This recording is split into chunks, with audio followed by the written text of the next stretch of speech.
Okay.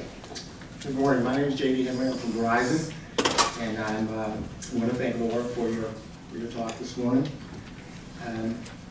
Thank you so much, and let's move on. I appreciate you all being able to be here this morning, Laura, for your gracious talk. I'm going to welcome Alan Hill to the stage, who is the moderator for the network modernization discussion.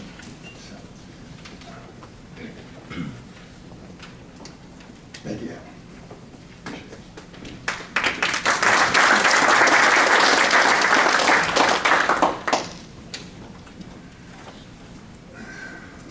So, seems like I've been up here before. So I'm the director of telecommunications services, and I have a great group of smart folks that are going to be joining me up here for a panel session talk about the network modernization. One is Sean Hughes.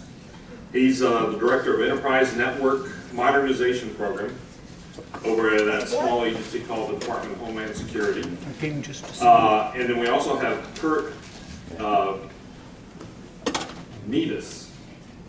Did I get it right, Kurt? Sorry. And he's the Division Chief, Department of State.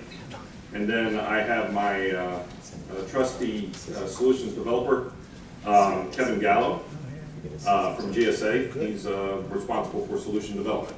If you all could join me up here on the stage, that'd be great. Appreciate it. Go get him,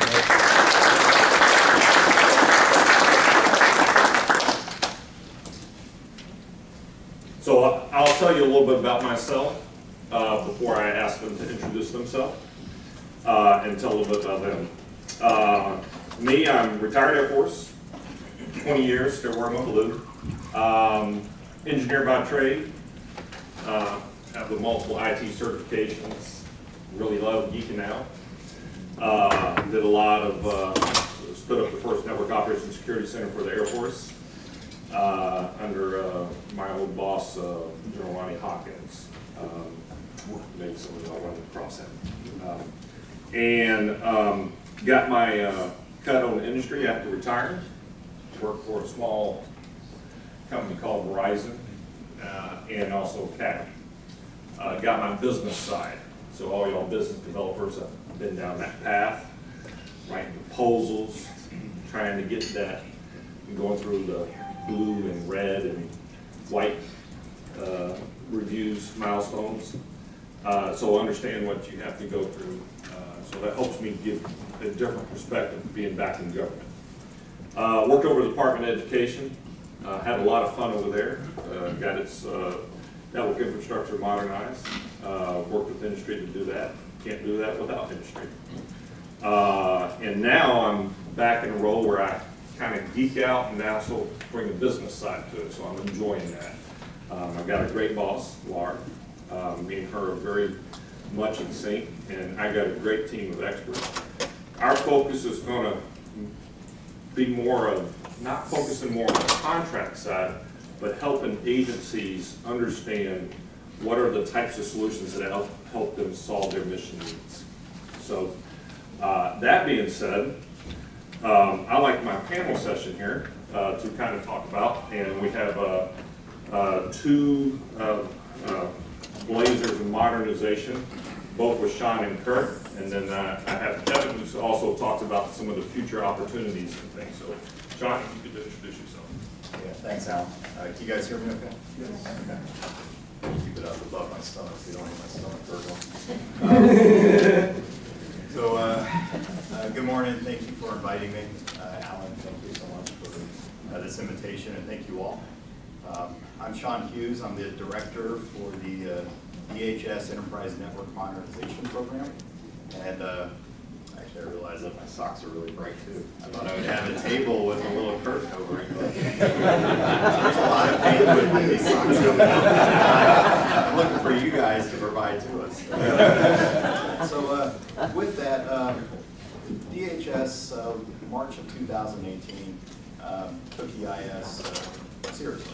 Looked at it and said, we have to get off these expiring contracts, and how do we do that?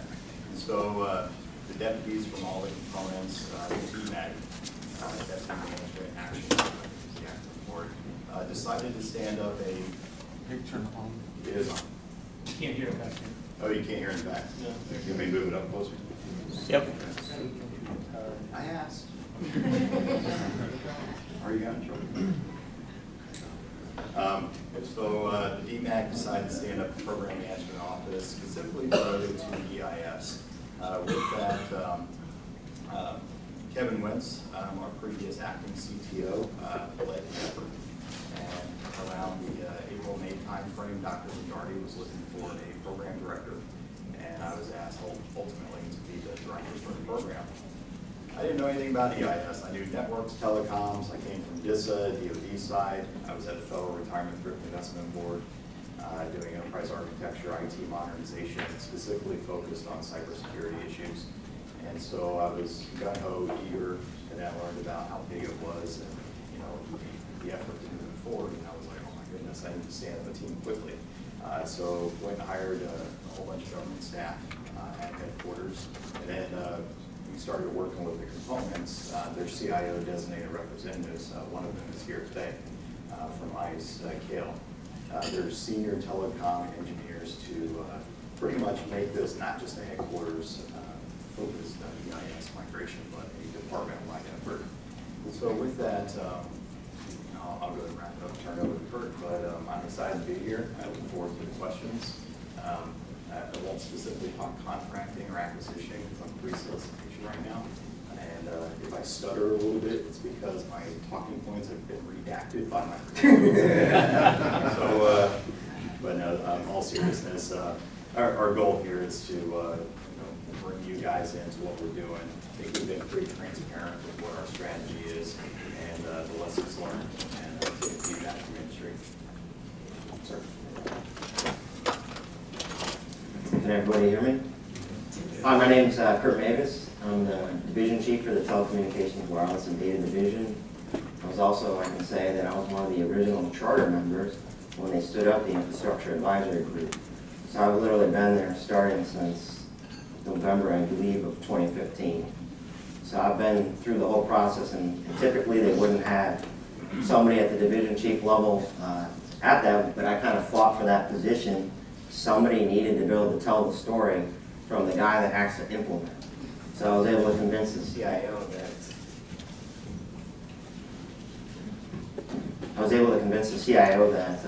I was the best man for the job. So I kind of stuck my neck out there, and hopefully, we've been chugging along. One of the biggest things I can tell you is I look back, as I joined State Department literally the last day of 2012. So everything that happened, FTS 2001 to networks, no visibility. But I inherited kind of the transition nightmare. So I was like, well, I don't want to do that. So I immediately dug in, saw how much work, saw how things weren't transitioned properly to include billing, or any of the monotony that happens with a large contract transition. So right out of the gate, I hired a separate team that just solely focused on EIS, data aggregation, meeting with the bureaus, trying to get as much legacy stuff disconnected as I could, pull that off the slate, so then my team, as we get closer to the transition, I can kind of move the modern team, as I call them, to work with the legacy team. Because for us, my focus is really only domestic. CONUS, there's an entirely different group of folks that focus on the foreign side, different missions. So as you can imagine, it'd be somewhat of a challenge. So I'm like, oh, I'll just work on domestic, not a big deal.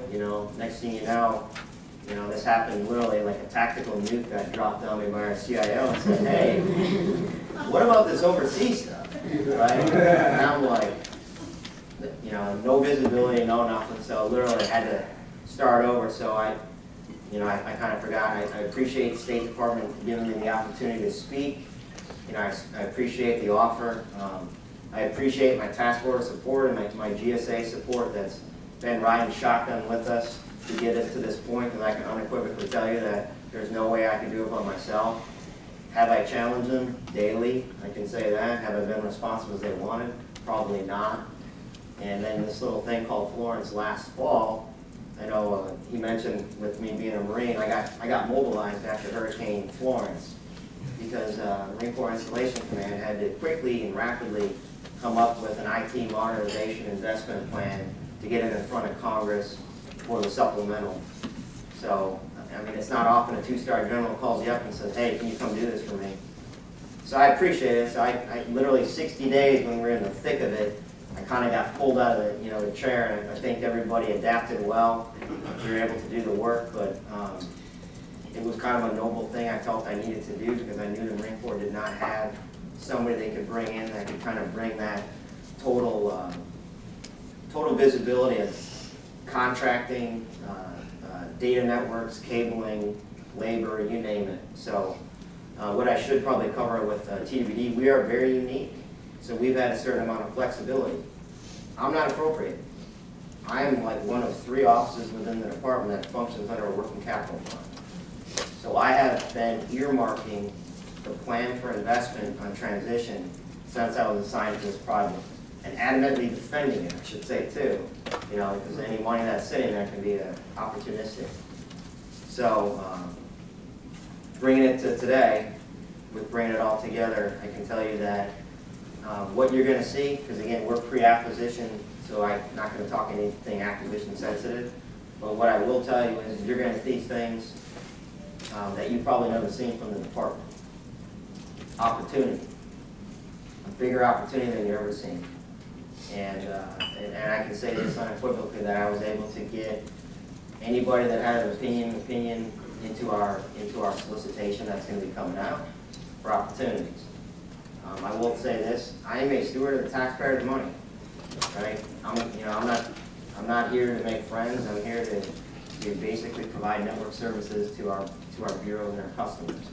This thing called diplomacy is a pretty big thing. You got to make sure the networks are survivable and supported. But that's kind of where I'm at now, and I look forward to any questions. And thank you for the offer. Kevin? All right, good morning. I'm Kevin Gallo, the Director of Solutions Development for GSA's Office of Telecom.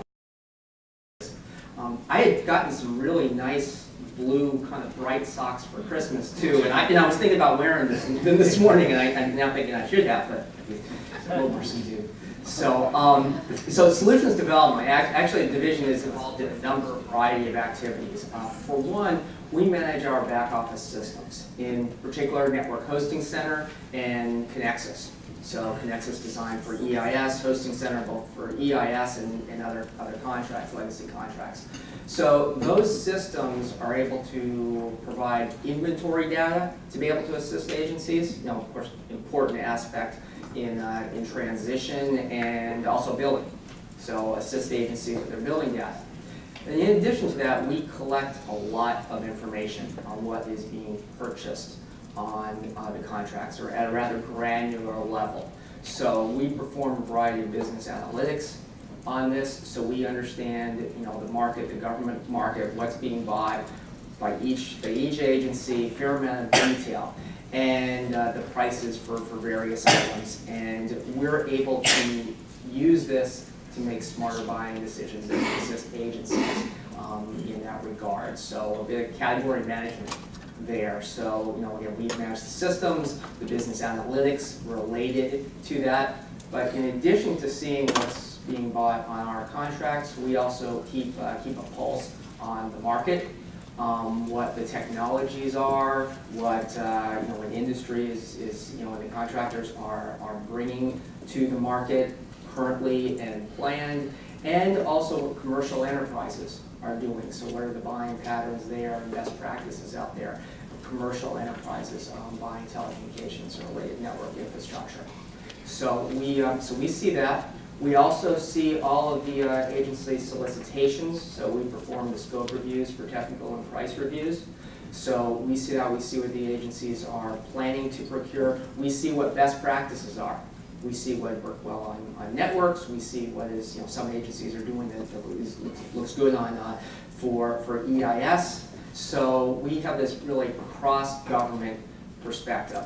So from this, we can provide assistance, advice, recommendations, assisting agencies there for their solicitations and then for their evaluations also.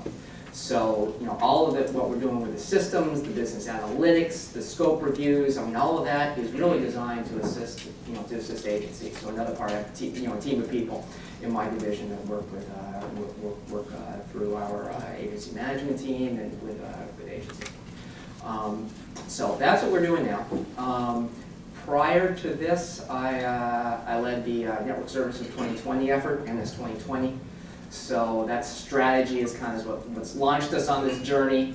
Launched EIS, launched our systems modernization efforts within GSA, launched some of our organizational changes and realignments, and put in place some of the strategies related to transition. So there's the MS 2020 strategy. Prior to that, I managed some of our other billing systems like Morris and TOPS, and also our future ComStatCom services acquisition, partnership with DoD there to put in place the common marketplace for the government to get the commercial SATCOM services. So during that time, I probably would have been at the conference down the street or across the hall there. I see they've got some of the Satellite 2019 conference there, so myself. And in fact, my partner in crime there, Jim Russo, I believe he is at the conference today. And then go a little bit further back, before GSA, I've been supporting defense and intel communications engineering tasks, and was my first exposure.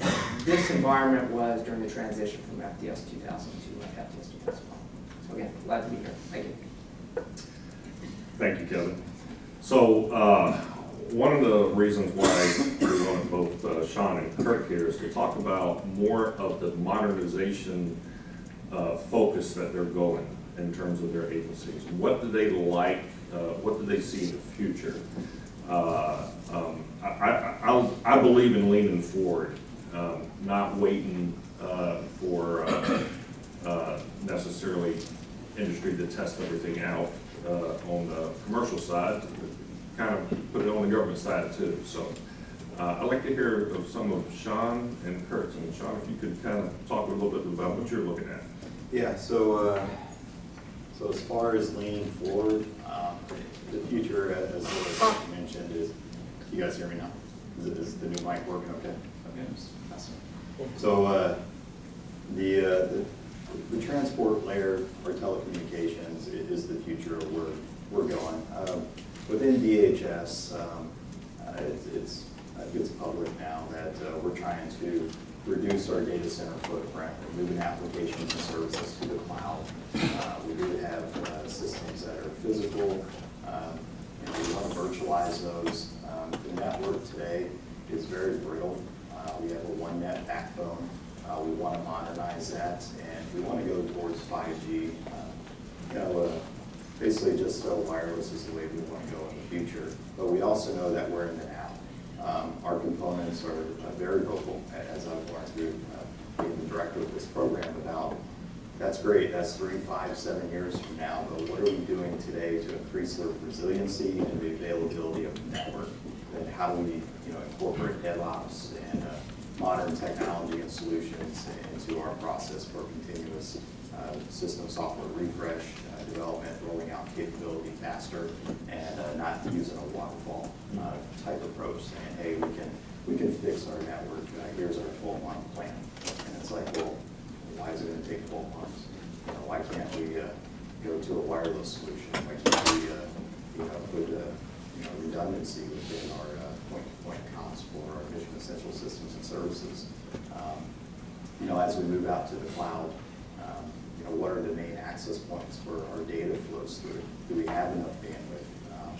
As we're strategically modernizing IT within the department, the network has to be everywhere to support whatever we want to do, basically. So the cloud, to me, from a network perspective, is just it's another data center. It's managed by somebody else, shared service. The mission doesn't change too much from the network transport side. So with when we award our next contract, we are definitely going to use EIS. How we get there, we're working out those details. But what we want to do, and I'm very thankful that GSA has extended the timeline for the contract, is because I don't want to do a like-for-like contract change to EIS. There may be some financial values with bulk buy and things like that, but what this program is doing for EIS is, or for DHS, is allowing us to strategically look at the network, understand where we want to be, in 5, 10, 15 years from now, and then how do we get there through this contract vehicle. So my immediate priorities are going to look at the low-hanging fruit and say, what are we modernizing today? And by the time this contract is awarded, we will do some like for like because we are modernizing in our environment today. But where's the big bang opportunities with our analog voice moving over to a full VoIP capability? Software-defined networking has been mentioned a couple of times. That's our end state. That's where we want to go. I mean, there's huge benefits to that. Benefits from just getting out of the hardware, moving to the managed service model, managed network service. The government, we realize that industry provides great services, and we want to buy those services and not have to pay for the labor, the resources, worry about the license expiration. When was that hardware purchased? What's the interest support for that OS? Just the whole maintenance piece of it. So we want to consume that service similar to what the industry is doing today, or what we're doing all in our personal lives. If you all have web internet, I'm trying to be careful not to mention certain providers. I've been procurement sensitized. So, but we buy things, and we want to quickly be able to scale up and scale down based off our mission. Our budgets are a big piece. When we look at an SDLC, a lot of your cost is up front with capital investment, buying, installing, and by the time you're done, you got to do it all over again.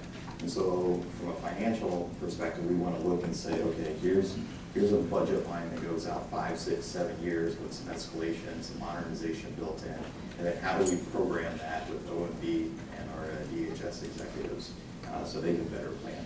So really, to kind of answer your question, it's we're looking at the future, but we're in the now. We want to fix our problems today and not say, well, 5G is going to solve the problem. 5G will definitely solve some problems in the future, but they're not going to help us today with our borders or deserts along the coast with the Coast Guard using communications. And so those remote sites out there, we're really, really interested in making sure that we have high bandwidth wired and wireless availability to support our components and defend the country. Thank you, Sean. Kirk? Refer to my high-tech note-taking stuff here for the Marines. First, I want to also greatly concur with the fact that, I was one of the big advocates for trying to get networks extended, not because I thought I was going to miss a timeline, because I'm trying to retire our TDM voice network. I don't want to make any investment, any transition costs, pay anything, when it's something I'm intending on sunsetting and collapsing. We are in progress right now, this of moving towards a more UC environment, repurposing our data network, building that out so then we can transition our voice services or video or anything else that comes down the pike.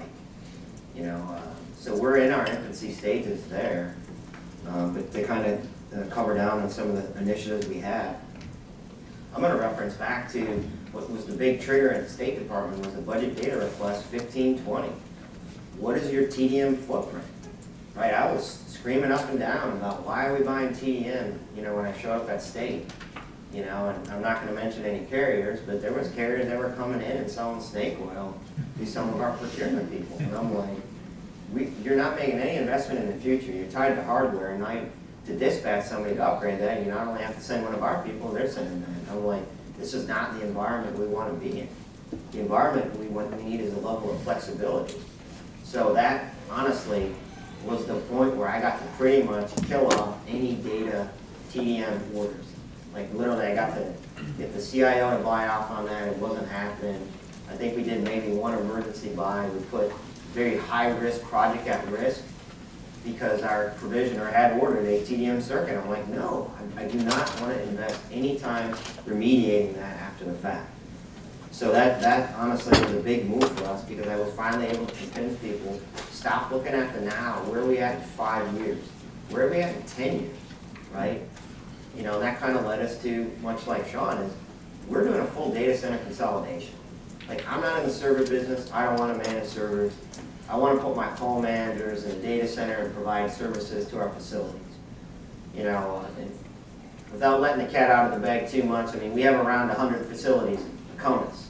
So you can imagine, you know, I have a pretty large footprint of what I have to be able to service, and I can't have the person in, you know, Biloxi, Mississippi, have any less service than the person that's in Tyson's Corner. That just is unacceptable. To me, we are a service provider to the department, so I take that to heart. So that's really, and it's still underway, but our goal is to have all our legacy data transition to as much as we can.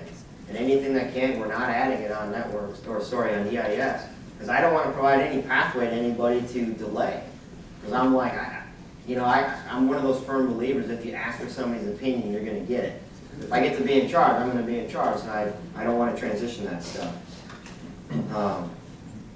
So what we have currently right now is, like I mentioned, is we have a very aggressive UC plan right now. So right now, we are, within our LAN infrastructure, we are collapsing the legacy voice network. It just takes time. And honestly, it's not the technology, it's just the basic understanding of our security folks that, hey, you can't hack somebody through a SIP trunk, you know, or, you know, this doesn't reduce our security posture. We actually get to inherit the security controls from our data network, and now I'm not standing up multiple equipment, not saying I'm paying 2 smart nets.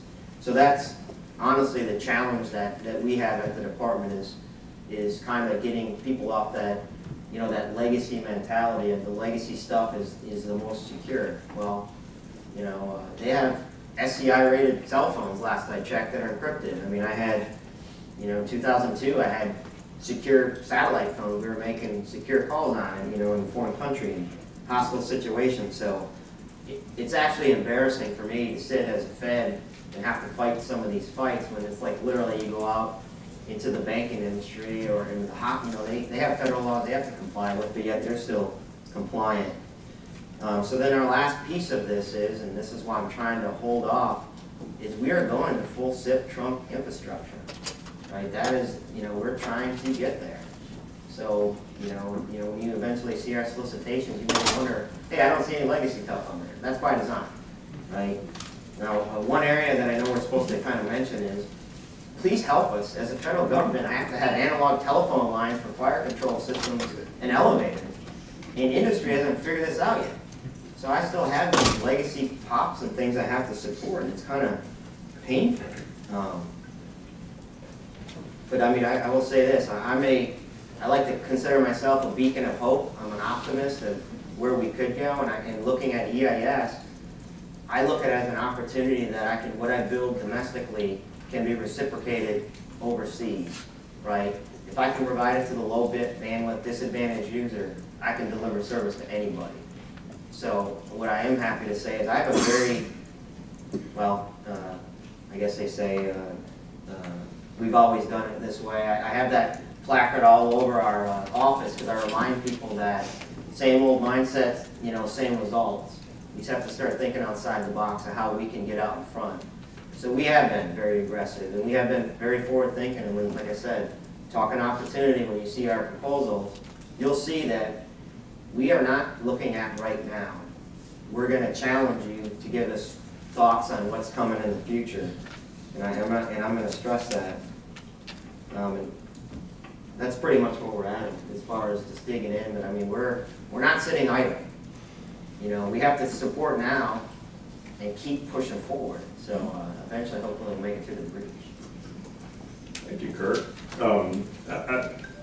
So one of the common themes I heard is like TDM, right? And it's like, wow, why do we still have that, right? And then even MPLS, right? So Kevin, what are some of the things you've been out there? You've been talking to some of the commercial side of some of the things that they're doing that's like, wow, man, if we can get that in government, we'd be really rocking. We'd be saving taxpayer dollars and stuff as Kurt's concerned about as an honest broker for the taxpayer, right? And I think all of us are, even industry here, you know. So what are some of those things that you see out there, Kevin? Yeah, well, Sean and Kurt hit on some of the biggies. You know, I mean, the kind of fundamental there is when looking to retire the copper-based TDM and legacy infrastructure, move to a converged IP platform.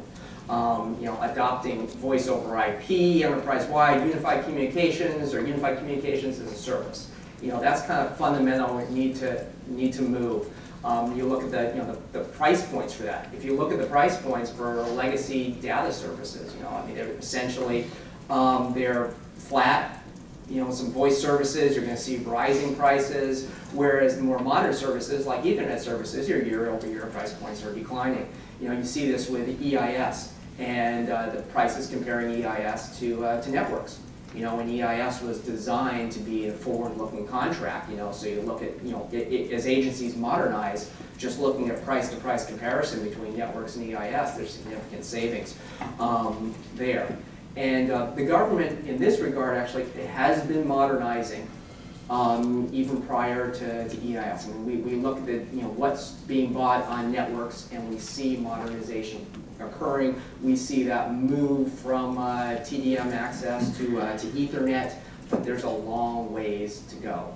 I mean, right now there's around 45,000 legacy data circuits in the inventory, and many more if you're talking voice circuits there. So there's progress is happening. There's a ways to go. So it's great to hear, you know, DHS and Department of State are planning on doing that, because transition is the best time to do this during transition. So that's kind of the fun, you know, basics. We also heard mention of SDN. So I've been doing this for a little while. You know, my first experience here was the transition from FTS 2000 to FTS 2001, and I recognize a number of faces here, and I know some of you have probably experienced all the way back to the original FTS days, or even before that. So remember frame relay? Okay. That was a part of the transition then, was frame relay. You just mentioned ATM, so remember ATM? So ATM, offhand, I don't know if there's any ATM left out there, but so it's ATM. Remember MPLS? Multi-protocol label switch? So, is MPLS dead? You know, you look at what's in the inventory right now, you know, on networks, you know, network-based IP VPNs is what the service is called, you know, where MPLS is. On EIS, it's going to be VPNs. It's for your MPLS. That by far is the largest service by business volume. You know, so we look about, you know, between networks and the LSAs, you know, $2+ billion or so annual spend. A huge chunk of that is MPLS. So you know, so that's something we think about. And is MPLS dead? And personally, I think no. However, I would forecast that during the time of sometime during the EIS transition is when the MPLS business volume peaks. You know, and then it's going to be around for a while, but at some point, you know, it's been growing year over year. At some point, it's going to peak during the EIS transition. So, you know, why do I say this? A number of factors, but one of the biggest is SD-WAN, software-defined wide area network. I mean, that is the biggest, the hottest technology out there. You know, it's really a transformative technology for wide area networking. You look at Gartner or IDC and various forecasts, and the year-over-year growth rate is quite high for SD-WAN technologies. And there's a reason for that. You know, we talk to commercial enterprises and seeing their journeys towards SD-WAN. And quite a few are evaluating it, piloting it. A number who've implemented it, sometimes full-scale implementations. Particularly good use case is branch offices. there, but I've talked to some commercial enterprises that have use cases even beyond just branch offices, some that complete SD-WAN overlay for their network, including between the regional headquarters, between the data centers, all in the SD-WAN overlay. Certainly, there's some very good use cases related to Internet of Things and some of the microsegmentation capabilities that the SD-WAN creates. So this is, should be a big topic on every agency's, radar scope if they're not already conducting a pilot.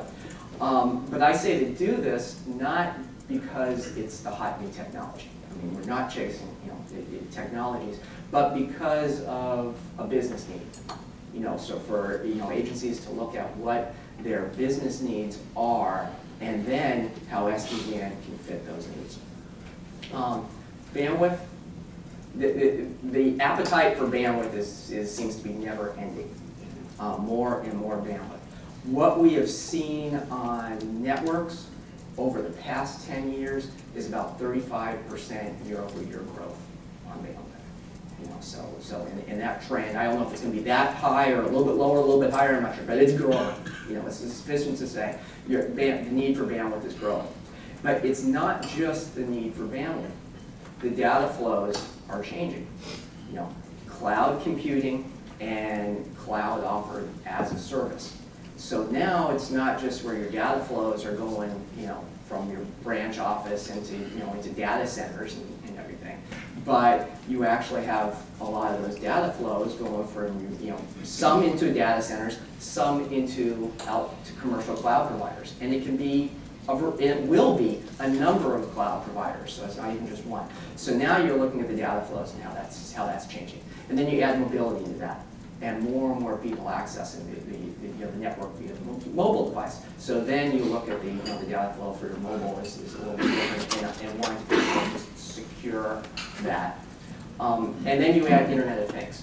So now you're having even more devices, and some of the computing will be local, more power to the edge with Internet of Things, but not all of it. So then you're going to have data going to these various data centers and cloud computing and that. So not only is your bandwidth needs increasing, but where it's going is changing. Your traditional network technology is not going to be sufficient in the future. There's also greater demands on quality of service. So we talk about unified communications. There, high quality service. Virtual reality, another area. So gaming industry, gaming industry is going to hit the government too, also in various applications. But that's something that's driving a lot of quality of service demands. And then of course cybersecurity. And the next panel is going to talk about zero trust architectures. So we need cybersecurity architecture here because that's not getting easier. So how does SD-WAN help with all these? For one, it's essentially routers, but they're not like your traditional switches and routers. So they enable a VPN overlay over the network, centrally controlled with a lot more granular application level visibility, management, real-time routing and rerouting at the application level. So what this enables you is your underlay can be a mix of different access types. So MPLS will still likely be one of those for high reliability, but going to be adding to that dedicated internet access, maybe broadband, wireless. Certainly with 5G and everything, wireless. So you'll have this, and now you're using multiple access types. So that will provide some greater diversity, greater availability. It helps performance, the application level visibility and real-time routing. That helps performance there, and then you look at the cost of your bandwidth. Broadband is a fair deal less expensive than MPLS. So you're able to implement this and increase twice as much bandwidth, maybe cost neutral. So it helps with that. Again, it helps with performance and availability. And you can generally turn up sites faster with SD-WAN devices. The install can be faster, and it can be either physical or virtual implementations there, so that helps with your agility. And then the security has security aspects like micro-segmentation. So we'll hit a little bit there in security in the next panel session, and SD-WAN and EIS definitely can play a bit of that. So that's the biggest technology. There's more out there. There's some related to security, 5G, IoT. Those all play a part. And 5G and IoT, they're synergistic, but you don't need 5G for IoT. Obviously, I mean, you don't even need cellular connectivity. A lot of IoT whole family of use cases designed to work over Wi-Fi and wireless LAN. So a lot out there, and this is modernization. It's a technology piece. I like talking about the technology piece. It's not all there is to the modernization. And I know Sean and Kurt think about the other pieces too. There's the people aspect of it is a huge aspect. And you mentioned DevOps. So different skill sets here for that, different mindset. Some changes to the organization. Networking teams can't be in a silo because the applications are affecting the network there. So for that to be working across. Management, management via your network via command line interface. I mean, that's going away. It's all APIs now. And then there's the budget piece too. So how do you do this modernization, and how do you make changes within your budget there? Ideas like a technology modernization fund is designed to help with that. But there's also different consumption models. We see with cloud computing, an as-a-service model there for usage-based consumption. So there's network as a service. So as SD-WAN doesn't have to be SD-WAN, it could be other managed services, but we see an evolution there also of there being an as-a-service consumption-based model with SD-WAN too. It's not the only model, but we see some growth in that in the future. Thank you there, Kevin. I know we're running a little short on time here. We want to ask some questions, but I do want to open up one short one here, and it has to do with transition. So over Department of Education, moving from the traditional network to all Ethernet was not an easy thing to do. And both DHS and Department of State obviously have a lot of complexity, TDM and all that, to do that. What are some of the hurdles that you're looking at that you need industry to help you kind of get through those hurdles to make that modernization happen? Yeah, so as far as going from TDM to Ethernet, that we have to do. The network just, we have to modernize to it. So as we put out our solicitations, to keep my answer short, what we're looking for is innovation from industry to tell us how to modernize as part of the transition to EIS. So I don't want to do like for like, but I know that I do have a timeline. So there'll be some hybrid of like for like or like to modernization. And it's got to make sense to us. And the big thing for me is my background in DoD is program management. So I'm all about cost schedule performance, delivery. And so whatever industry proposes to us to help us to get the EIS, it's got to be quick. There are great ideas out there, but it's like salt and roll lumber. It's like, hey, let's kind of pilot that. Let's localize it, come up with some processes, some methods. How can we prove, try, test, etc. And then how do we scale out? And you all have heard me speak before.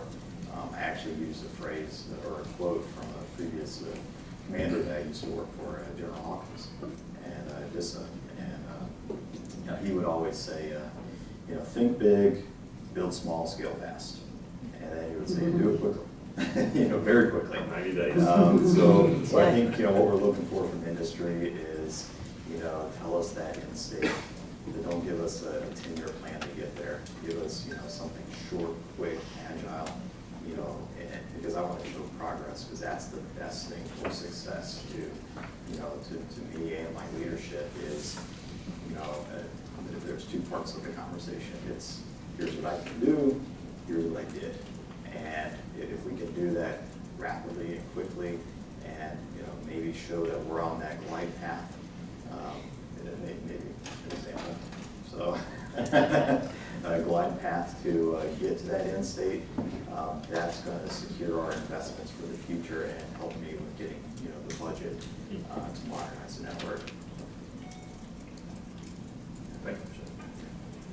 I was gonna say one of the biggest issues that we run into is, and I really say it, and I'm gonna say it pretty loud, as a department, we're pretty frustrated and tired of like the vendors fighting amongst themselves, and then that does not gain you anything with us, especially if we need to get something in the building. So what I would suggest is, you're gonna see our footprint, you're gonna know the CBSAs, when you bid on us, you better be prepared to ante up with a plan of how you're gonna be able to get service to that site. And personally, I don't mind if it's a teaming agreement, come to the table with that. I make informed decisions based off course of action, right? If you come to me to make your decision, it's probably not gonna work out well for you. Right? That's just me being boldly and bluntly honest. And I would say too, is take a hard look at the sites and evaluate, do we have the infrastructure to support that? And if not, what's your plan to get us there? Because I'm, like Sean, is I have to do this, right? I have a short timeline, I have a lot of work, so I have to think of innovation, how to accomplish that. I have to think about how much staff I have to actually be able to support these transitions. So I've done what I can say from the government side. I've leaned in as far as I can as a office to provide the service. So I'm not looking for a vendor, I'm looking for a partner, and I'm going to keep saying that. I work with vendors every day. You know, I prefer to work with partners because they're vested in our interest. So we have some skeletons in the closet. You know, I'm sure we're no different than any other agency. That's the reality. But you know, I'll just quote my last CIO, because I'll tell you I'm on my third secretary and third CIO that just came on board. But I always knew about when our CIO was going to go to the CIO council, because I get a phone call and it'd be like, Kurt, I'm like, yes, it's Karen. I'm like, Karen who? She's like, Muma. Oh, how you doing, man? You know, she wouldn't introduce herself, but she wanted to get an update and get a full readout on EIS. But I appreciated that because she's like, well, Kurt, you know, the first time I met her, she's like, I'm really glad to meet you, but you literally scared the shit out of me. Because I tell the truth, right? For me, in order for her to make an informed decision, she needs to know reality. So, sorry if I kind of scared somebody with that, but the reality is, I'm a very bold and blunt guy. I'm like a blunt instrument. I'm sure that my GSA folks and the task force support will tell you. And I'm also very German, so I'm very stubborn. So when I lock into something, I'm going to pressure you until you tell me how you can't do it or how you can meet part of my requirement. So, like I said, and that's just domestically.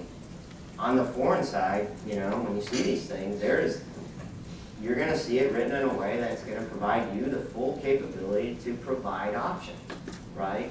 Because every region is different, right? And what works in this region may not work in that. So I say this to you, you know, with open arms, they are in a dilemma to figure out this, right, and how they do that. They are not tied to network cell, right? They're not tied to any GSA contract that's going to transition, but they need to transition. They need to modernize. So this is a perfect opportunity where you help, you know, you build and help with that planning type stuff. And that's what they need. Right? I will say, on the foreign side, they've never done what I do every single day. They have no idea what it's like to work and do provisioning and stuff like that. It is a lot of work, right? I have a very dedicated team, and we are challenged daily to make it work. So I'm just saying, it's going to be very enlightening for them when they realize that I've been telling the truth this whole time. I can empathize with you there, Kurt. You know, getting the call at 2 or 3 o'clock in the morning because something didn't go right. So I can completely understand that. I think we got about 10 minutes left. Is that correct? Okay. So I'd like to open it up for questions.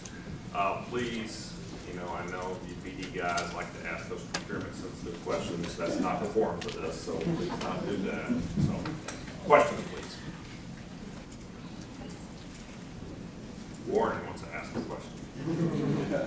trying to be helpful. As I said last time, just trying to keep the ball rolling. Appreciate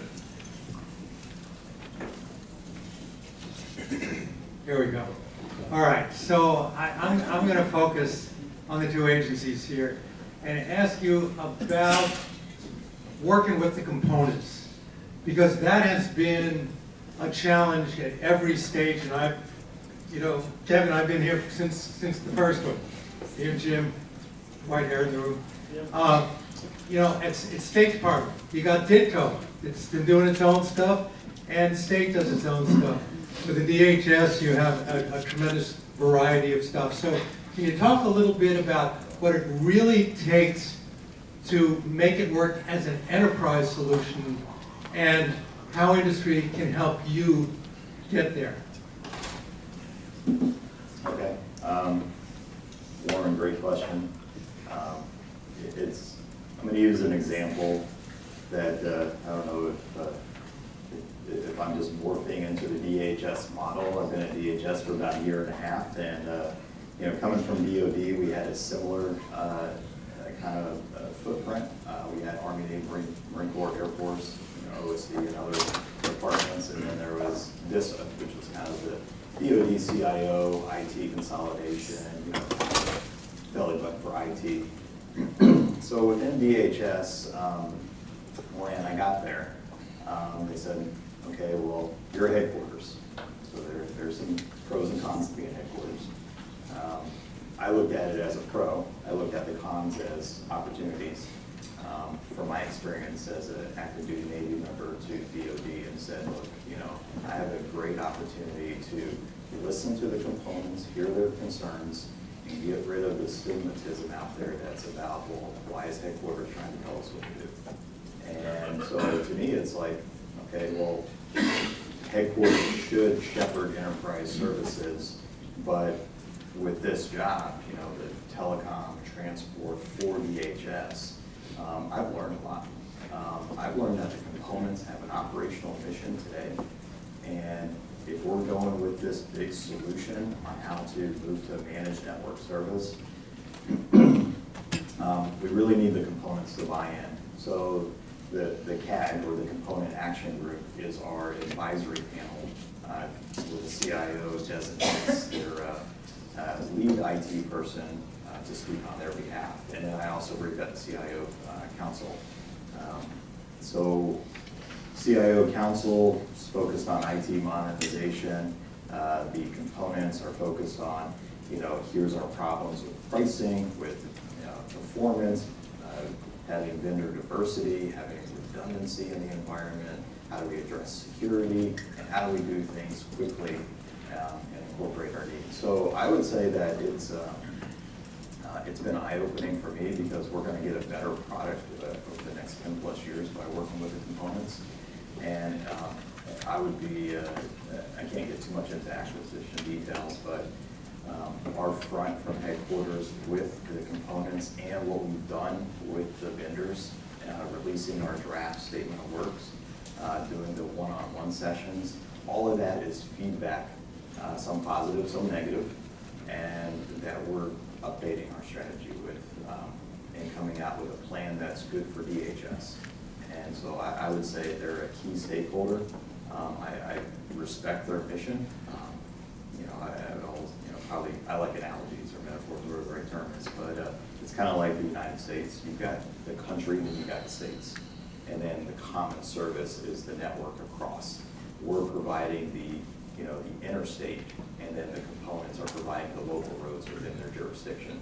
And we just need to make sure that, from the PMO side, we have the right, contract vehicle, the governance, the processes, the rules of the road, and then allow the components to interoperate with our backbone network to meet their local network mission requirements.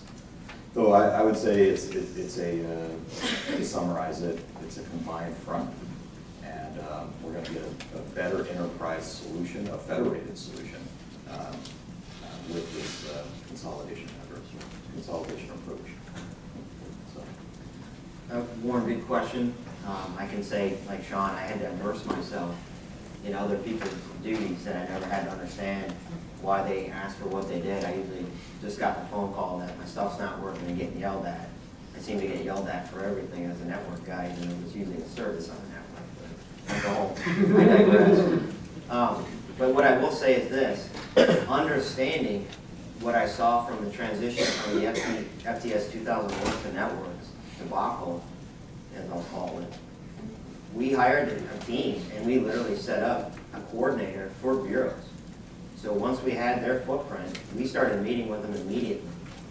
You know, we had the CIO on board. I briefed at our executive briefing, where the CIO has, they call it the regional execs, the bureau execs. So I briefed that to the people, so they heard it directly from my mouth. This is coming, right? It is coming, and we're gonna make it as smooth as we can, right? Because they have to keep maintaining their mission. Their mission is very important. So I can say that that's probably gained a lot of ground. There's still a lot of questions, you know. And, I got a GAO audit right now to prove that true, I guess. But it's really hard to get somebody that you don't actually own and manage to convince them that they got to fit on a schedule, right? So how I kind of did the button hook around them is I didn't offer their service as a new contract, so they're gonna have to modernize. So I had to forward think on some of it, and a lot of it other was just literally being this vocal source, just repeatedly being this guy that's jumping up and down and saying, "This is coming. This is important." You know, I had a very, I'll say, educational meeting with some senior acquisitions folks last week that didn't understand the true impact of the dollar amount until I was standing in front of them and like showing them it. And like, where's my acquisition support? This is coming. We got to get this rolling. So they're very sensitive to that now. Now they get it, right? Now I'm getting a bunch of resources, which is great, which I would have had a little while ago, but I think we're still in a point where we'll have success we need.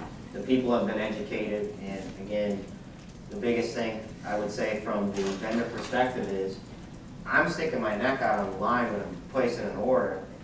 It's on you then to deliver it to your timeline, because it's really hard for me to get caught in the middle where I'm betting on you to make sure that you deliver the schedule. So that's my biggest concern, honestly, right now, because we got a lot on our plate. And no comment about this call? That's on the forum side. That's a congressional thing outside my bailiwick. All right, so first thing, I'm going to summarize a little bit, because what I heard was that DHS and the Department of State are kind of doing modernization. Kevin talked about a hybrid type approach of networking that is out there that allows that bridging of legacy technology to new technology and allow it to probably help transition legacy technology to the modernization. And so hybrid networks becomes very important. Network as a service becomes more prominent. I believe in consumption-based. I think that will become more prevalent. And I think there's a lot of opportunities that's going to be coming out here shortly. And I appreciate Sean and Kurt being here talking about what they're envisioning for their future needs. And I appreciate Kevin being here to talk about what he's seen on the commercial side and how important and what it will provide as a benefit to our taxpayers. And thank you, everybody.